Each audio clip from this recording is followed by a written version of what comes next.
بەڕێزان بۆ گفتوگۆ سەبارەت بە کۆبوونەوەی سبەی پەرلەمانی کوردستان و هەڵوێستی فراکسیۆنی کۆمەڵی ئیسلامی سەبارەت بە پرۆژەی یاسای چاکسازی لە ئەستودەکانمان لە شاری هەولێرەوە میوانداری بەڕێز عەبدولستار مەجید سەرۆکی فراکسیۆنی کۆمەڵی ئیسلامیمان کردووە. کاک عەبدولستار سڵاو لێبێت و ئەم کاتت باش. باس لەوە دەکرێت کە ڕێکەوتن لە نێوان چەند فراکسیۆنێک کراوە سەبارەت بە پرۆژەی یاسای چاکسازی. لەوانە فراکسیۆنەکانی کۆمەڵ و گۆڕان پارتی وێچێتی. ئەم دەنگۆیانە تا چەند ڕاستن؟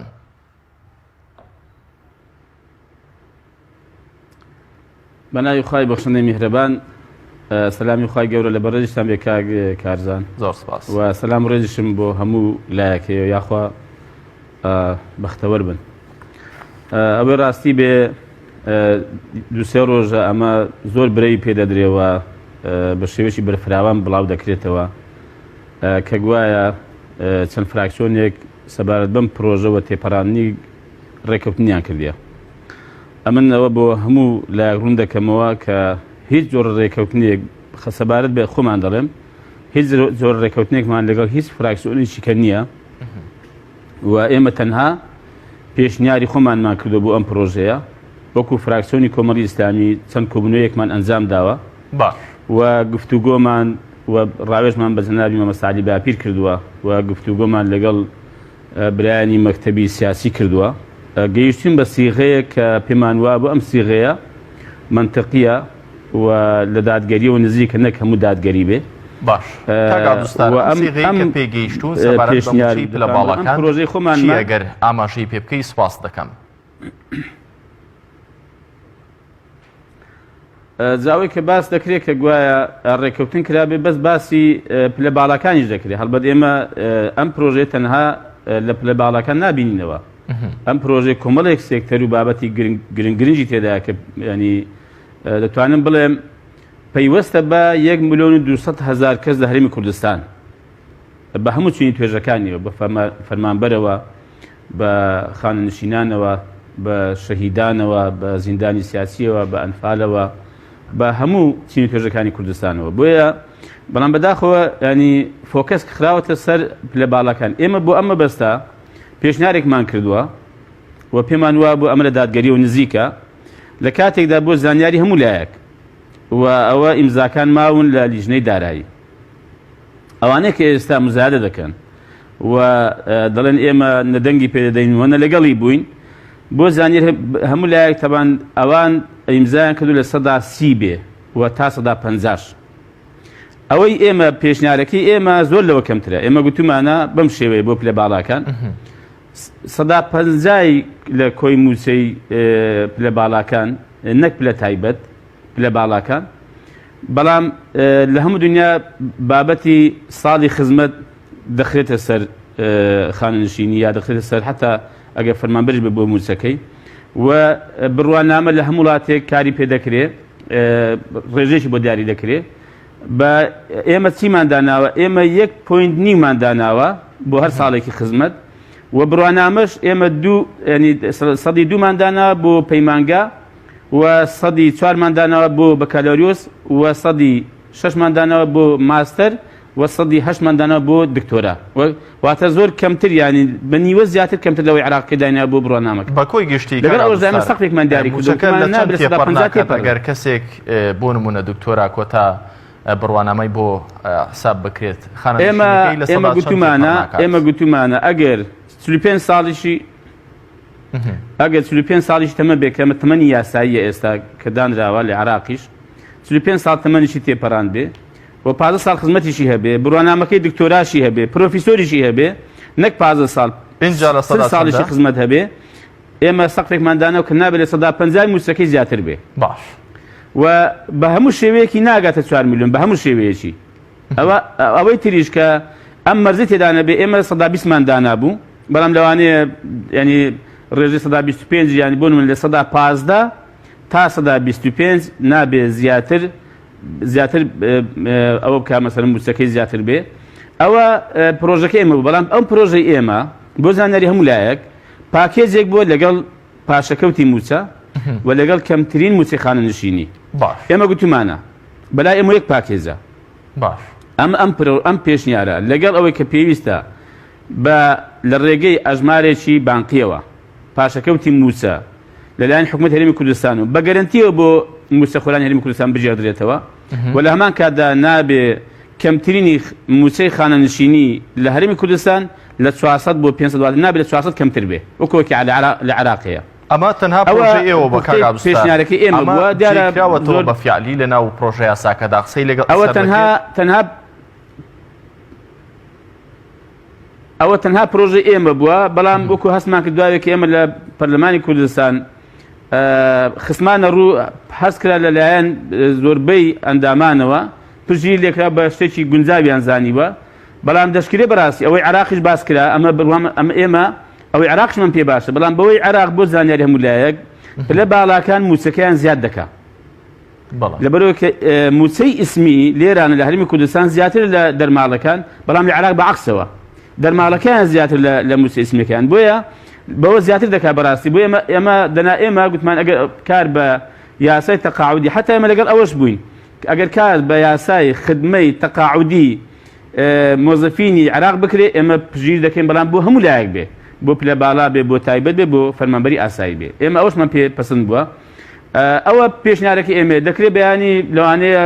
دەنگ بەو پرۆژێ بدرێت کە لایەن حکومەت هاتووە کە من بە خراپی دەزانین چونکە تا 170 تێدایە ینی ئێمە چیمان کردووە کا کارزان باش تا ئێستا پلە باڵاکەن واتە با بڵێم وەزیر و سەرۆکایەتی ئەنجومەنی وەزیران و سەرۆکی هەرێم و سەرۆکایەتی پەرلەمان و ئەوانە بە چەندی خانەنشین بە 180 موچەکەیان خانەنشین بواتە نزیکەی 6 ملیۆن نیوان وەرگرتووە ئێستا ئێمە هاتوین دەڵێن کاک بە 115 خانەنشین بێ ئایا ئەمە باشتر نییە لەوە کە بە 180 خانەنشین بێ چونکە بۆ زانیاری هەموو لایەک ئەگەر ئێمە ڕەنگە ئێمە هەوڵمان نەدا بە ڕەنگە ئەم پێشنیاریان یعنی ئەم بڕگەیان لەو پێشنیازە یاسا دەربێنا بە واتە وەکو جاری پێشووتری پەرلەمان خولی چوارەم دیسانە کە دەچنەوە سەر یاسا کۆنەکە کە هەمووی بە 180 خانەنشین بوو بەیە بەڕاستی زۆربەی فراکسیۆنەکان و زۆربەی پەرلەمانتارەکان خوان بە نوێنەری گەل دەزانن و خوان بە دڵسۆز دەزانن تا چەند تەسەوڕ دەکرێت پێشبینی دەکرێت کە سبەی پرۆژە یاسا تێبپەڕێن کە بە فعلی بە دڵی هاوڵاتیانی هەرێمی کوردستان بێت نەک بەم جۆرە بێت کە خانەنشینی تیادا بێت هی پلە باڵا بە لە 170 و لە 180 خانەنشین بکرێت پێشبینی دەکرێت کە چۆن تێپەڕێت ڕەوشەکە سبەی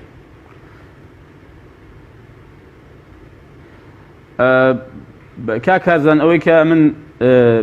دەیخوێنمەوە لە پەرلەمانی کوردستان و لە هێندێک لە پەرلەمانتارە بەڕێزەکان بەداخەوە ئەوەی کە لە ژووری تایبەت لە کۆمونی تایبەتی لیژنەکان دەگوترێ و دەگوزارێت زۆر جیاواز ئەوەی کە بۆ میدیاکان دەگوترێ واتە لە هۆڵی پەرلەمان کاتێک کە پەخشی ڕاستە و خۆی زۆر جیاوازە بەداخەوە یعنی من بەڕاستی زۆر پێم ناخۆشە پەرلەمانتار بێ نوێنەری خەڵک بێ نەتوانێت قەناعەتی خۆی بخاتە ڕوو نەتوانێت ئەوەی کە بڕوای پێیەتی بۆ پێی مقتەنیعە بە حەقی دەزانێت نەیخاتە ڕوو لەبەر ئەوەی کە چوار کەس ئایا دەڵێ مەسەڵەن ئەمە زۆر یاکەمە ئێمە وەکو فراکسیۆنی کۆمەڵی ئیسلامی زۆر بەڕاشکاوی هەموو دنیا دەزانێتە من بەخوا بڕۆ لە پەرلەمانیش پرسیاک لای فراکسیۆنەکانیش و لای کارمەندەکانیش ئەوەی کە لە کۆبوونەوە تایبەتەکان لیژنە تایبەتەکان یا سەرۆکایەتی پەرلەمان و سەرۆکی فراکسیۆنەکان کۆبوونەوە کراوە لەوێ چیمان گوتووە لە هۆڵی پەرلەمانیش ئەومان گوتووە ئێستا لێرەش ئەمە دەڵێ باش بۆیە بەداخەوە بۆیە وا دەڵێم کە دەڵێ ئایا چی دەگوزارێ نازانم چی دەگوزارێ بەڵام پێشنیاری ئێمە ئەوە بووە و ئەو مزادەش کە دەکرێ کە ینی ئەم پرۆژەیە بڕێن بوون منە خانەنشینی پلە باڵاکان ڕەت بکرێتەوە ئێمە زۆرمان پێ ئاساییە ئەگەر پێشمان گوتمان ئەگەر وەرن پێی مقتەنیعن و قەناعەتان پێیەتی ئێمە وەکو فراکسیۆنی کۆمەڵی ئیسلامی لەوەشدا پێش قەدەم دەبین ئامادەیمانی ئێمە دێڵێ و هەمووشمان ئیمزای دەکەین کە دوای تەوابوونی خودیەکمان ئێمە موسەوەر نەگرین بەڵام ئایا ئێوە بەڕاستی دەزانن و ئینجا ئایا ئێوە پێی مقتەنیعن و ئایا ئەمە ینی تا چەند لە دادگەریەوە نزیکە کەسێک مەسەن بۆ منە خزمەتیشی هەیە 15 ساڵ خزمەتی هەیە ڕەنگە مەسەلەن 4 ساڵە پەرلەمانتار ڕەنگە خولێکیش هەڵبژێدرا بێت و 8 ساڵ پەرلەمانتارە بەهەرحاڵ ئێمە بەلامان ئاسی بەڵام ئەوەی کە ئێمە بە حەقمان زانی بێ ئەوەیە کە نزیکی کەنەوە دادگەری بەڵام بەو مەرجەی کە ئێمە بین ئەوانەیە کە موچەشیان کەمە ئەو موچە پێی هەڵا بین بۆچی ئێمە داوا دەکەین کە ئەوان دەڵێن کاکە ڕەنگە پێمان نەکرێ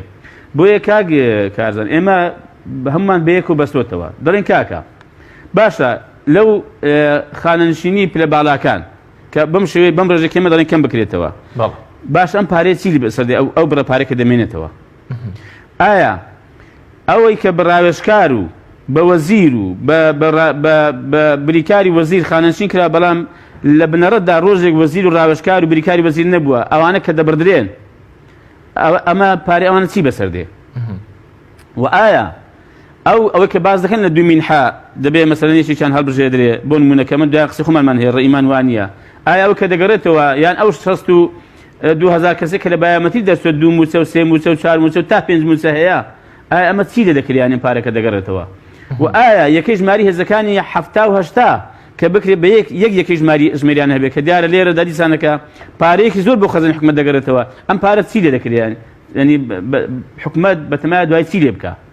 چۆنی خەرج دەکات و ئایا هەڵبەشانەوەی خزمەتی نایاسایی خانەنشین نایاسایی کە باس کراوە ئایا ئەمانە کە ئەگەر جێبەجێبێ بە پێی ئەم پرۆژە یاسایی پسند بکرێ ئایا ئەم داهاتانە بۆ چێ دەگەڕێتەوە بۆ ئێمە پێمان وایە لەبەرەوەی کە حکومەت بۆ خۆی داهاتی 150 زیادی کردووە